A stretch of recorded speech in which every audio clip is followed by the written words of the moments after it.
program is the Active Center. Today, we're going to dig into one of the most powerful ideas in history. It's an idea that's so fundamental to our lives, so deeply woven into everything we do, that most of the time, we don't even notice it's there. Let's get into it. So, think about it for a second. What do these things really have in common? I mean, yeah, on the surface, they're just things you own, but the real answer is a powerful principle hammered out over 250 years ago that actually makes owning all of them possible. And getting your head around it is really the key to understanding the world we live in. And that answer comes from a guy you've probably heard of, the father of modern economics, Adam Smith. He wasn't just talking about, having stuff. He was describing the very bedrock of what he saw as a free and prosperous society. Now, what's so fascinating is how Smith defined private property. He called it an acquired right. Think about that. It's not like the natural rights to life and liberty, which he believed you're born with. No, property is a right that has to be created, established, and, this is the crucial part, protected by everyone in a society. So why does this right need all this formal protection? Well, Smith basically tells a story about human progress, and it starts out super simple, with maybe a hunter and a spear. But believe me, it gets complicated really, really fast. As society changes, so does the whole idea of property. Back in a hunter-gatherer state, you own very little. Maybe a few tools, a couple of weapons. It's not a big deal. But then, we invent farming, and everything changes. Suddenly, you've got a huge, vulnerable harvest in a field or a barn full of grain that you can't possibly guard all by yourself. And that, Smith argued, is the exact moment we invent civil government, to create a system that protects all this new, accumulated wealth. And Smith did not pull any punches about what this meant. He wrote this incredibly provocative line, saying that government is, in reality, set up to defend the rich from the poor. I mean, that's a pretty stark and challenging thing to hear, especially coming directly from the father of capitalism himself. But for Smith, this protection wasn't just about defending the rich. Not at all. He saw it as the necessary first step to unlocking something amazing. He argued that once your property is secure, it becomes the fuel for an engine of prosperity that can, in the end, benefit everyone.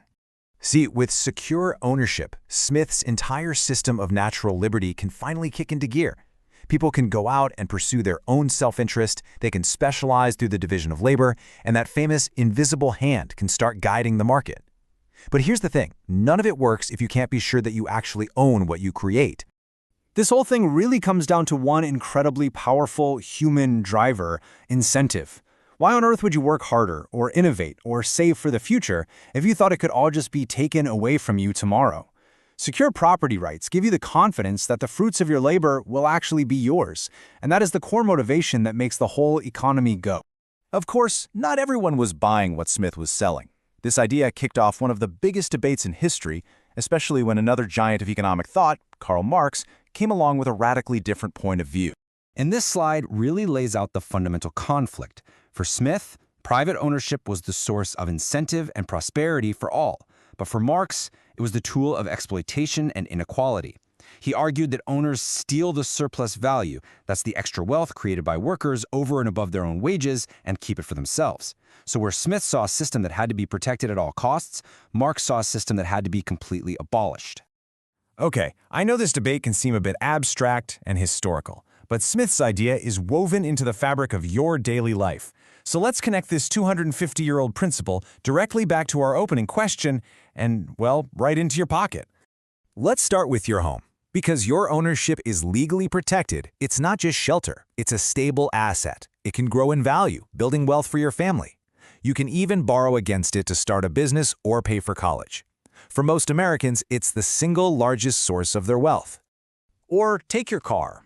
It isn't just transportation, it's what you might call personal capital.